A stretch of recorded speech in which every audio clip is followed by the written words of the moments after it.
بسم الله الرحمن الرحيم والصلاة والسلام على سيدنا محمد أشرف المرسلين. سلام أخواتي، واش راكم؟ إن شاء الله تكونوا كامل بخير. اليوم إن شاء الله راح نحضروا مع بعض وصفة القريوش الجزائري التقليدي، قريوش ظفيرة يجي مورق ومقرمش وحضرته بدون آلة توريق. راح تنبهروا من النتيجة، يجي بزاف بزاف هايل. جربوا هذه الوصفة حبيبتي، ناجحة 100%. المهم تابعوا الفيديو الأخير هكذا حتى تشوفوا كامل المراحل والخطوات. وهذه الوصفة من ضمن الوصفات المطلوبة في القناة. ما تنسوش فقط حبيبتي دعمي بلايك وتعليق وتشتركوا في القناة اللي مازال ما اشتركت. واش راكي تستناي حبيبتي؟ انضمي لعائلتنا، مرحبا بك. هنا كيما راكم تشوفوا الشكل تاعو يحمر لك وجهك في مناسباتك وفي الأعياد. كي قسمت الحبة هنا خليت لكم الصوت حتى تسمعوا القرمشة.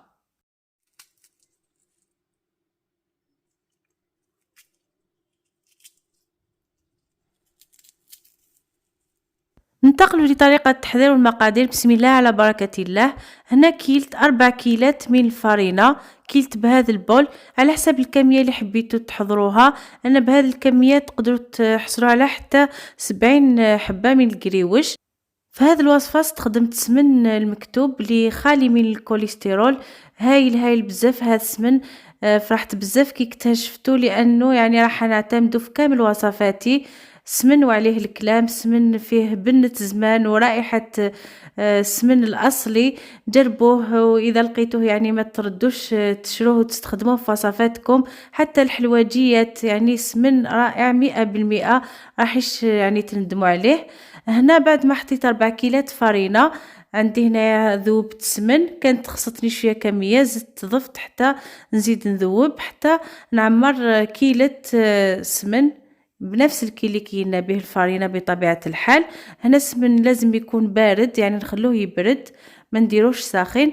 ضفت ملعقة من لافاني، ملعقة من خميرة، رشة من الملح، ملعقة من خميرة الحلويات. نمزج هذه المكونات الجافة هكذا. نضيف ملعقة من الخل، نمزجو هكذا ونضيفو الكيلة من السمن، نحطوها هكذا في الوسط. كما قلت لكم السمن يكون بارد، ما تخلوش يعني هكذاك ساخن وتحطوه مباشرة. نبدا نمزج السمن مع الفرينة. بعد ما نمزجهم نبدا نبسس، ندخل مليح السمن في الفرينة، نبسو بشكل هذا. واحد الريحة تاع السمن هنا كي تكونوا تخدموا به هكذا ما شاء الله. هذا القريوش كنت رحت ضيفة ديته في يدي، يعني بزاف عجبهم كامل وطلبوا مني الوصفة. هنا كيما راكم تشوفوا بعد ما بسست مليح بديت نلم بالماء المخلط، نخلطوا الماء مع ماء الزهر، نضيفوا الماء حتى تحصلوا على القوام المطلوب. راح تشوفوا يعني العجين كيفاش يكون. لذلك قلت لكم يعني لازم تتابعوا الفيديو للاخر، كاين اسرار، كاين نصائح في الفيديوهات دائما لازم تشوفوا حتى الاخر حتى تضمنوا تنجحوا في الوصفه. واصلت نلم هكذا حتى نلم كامل العجين. أنا بعد ما لميت العجين الآن رايحة نعجن هذا العجين حوالي مدة هكذاك 5 دقايق. ضروري تعجنوه. شوفوا القوام كيفاش يكون، ما يكونش ناشف، لازم تخلوه هكذا طري.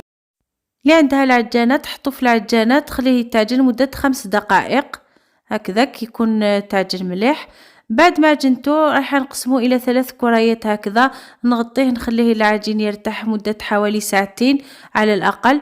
من المستحسن يعني اذا حبيتوا تحضروا هذا العجين في الليل ويعني في الصباح تحضروا القريوش تاعكم، مستحسن يرتاح ليلة كاملة، والا على الاقل خلوه 2 سوايع، غطوه بكيس بلاستيكي. انا هنايا بعد ما خليته ارتاح هكذاك حوالي 2 سوايع بديت نشكل في القريوش. الان هنا رايحه نحضر القريوش تاعي كما قلت لكم بدون آلة توريق. رايحه نورق العجين باستخدام المايزينا او النشاء. هكذا نوزع نشا ونفتح العجين. راح نشوفوا كيفاش رايحه نورق هذا العجين. نحط هكذا بعد ما فتحت كامل العجين، نحط طبقة من مايزينا، ما تكثروش المايزينا حتى ما ينشف لكمش العجين، مسحوا فقط هكذا بالنشا. بعد ما حطيت المايزينا نطبق هكذا كما شفتوا، تشوفوا يعني الطريقة بعينيكم فقط تفهموا. غلقت هكذا في الأطراف. هنا إذا ما تفتحت لكمش مباشرة العجين زيدوا غطوه حوالي دقيقة 2 دقائق هكذاك تلقاوه سهل للفتح. نفس الشيء بعد ما فتحت نعاود نفس الطريقة. هنا تقدروا تعاودوا هاد الطريقة مرتين 3 4 كيما حبيتوا، يعني حتى يجيكم مورق. كيما قلت لكم ما تكثروش النشا والمايزينا، خاصة اللي يجربوه أول مرة، مسحة فقط وإلا راح ينشف لكم العجين وراح يعني ما تقدروش تشكلوه. لازم العجين تاعكم تخلوه طري. راكم شفتوا الطريقة. هنا رايحة نغطيه نخليه حوالي مدة 5 دقائق حتى يجيني ساهل باش نفتحه. هنا بديت نفتح فيه بالشكل هذا، نرقو قدر المستطاع، يعني ما يجيش رقيق بزاف ولكن نرقوه. استخدمت هذا الطابع الخاص بالكريوش. اذا ما كانش عندك استخدمي الجرارة مباشرة او استخدمي مستطيل قطعيه هكذا بالحجم هذا، حوالي 7 سنتيمتر في الطول 5 سنتيمتر في العرض. كيفاش تجي العجين تجعد هايلة، لانه خليتها ارتاحت وما خليتهاش نشفت بزاف بالمايزينا، ما كثرتش المايزينا. نتوما تقدروا تنقصوا المايزينا على واش حطيت انايا، مسحه فقط هكذا حتى يتورق. وطريقه التشكيل راكم تشوفوا، شديت هذاك اللي يجي من الطرف خرجته من الطرف الاخر ونفتحوه هكذا تحصلوا على شكل هايل، الشكل التقليدي القريوش وبدون آلة توريق، سهل بزاف. راكم تشوفوا الطريقة. يعني نشد وحدة ونخلي وحدة هكذا في الأسفل، بعدها نخرج هذاك تاع الطرف ونفتح كامل تحصلوا على شكل ضفيرة. جا مورق ما شاء الله ومقرمش. بعد ما شكلت كمية هكذا كنت شعلت المقلاة خليتها تسخن. هنا لازم تخلوا المقلاة تاعكم تسخن، بعد ما تسخن تنقصوا الفرن طيبوا في نار هادئة.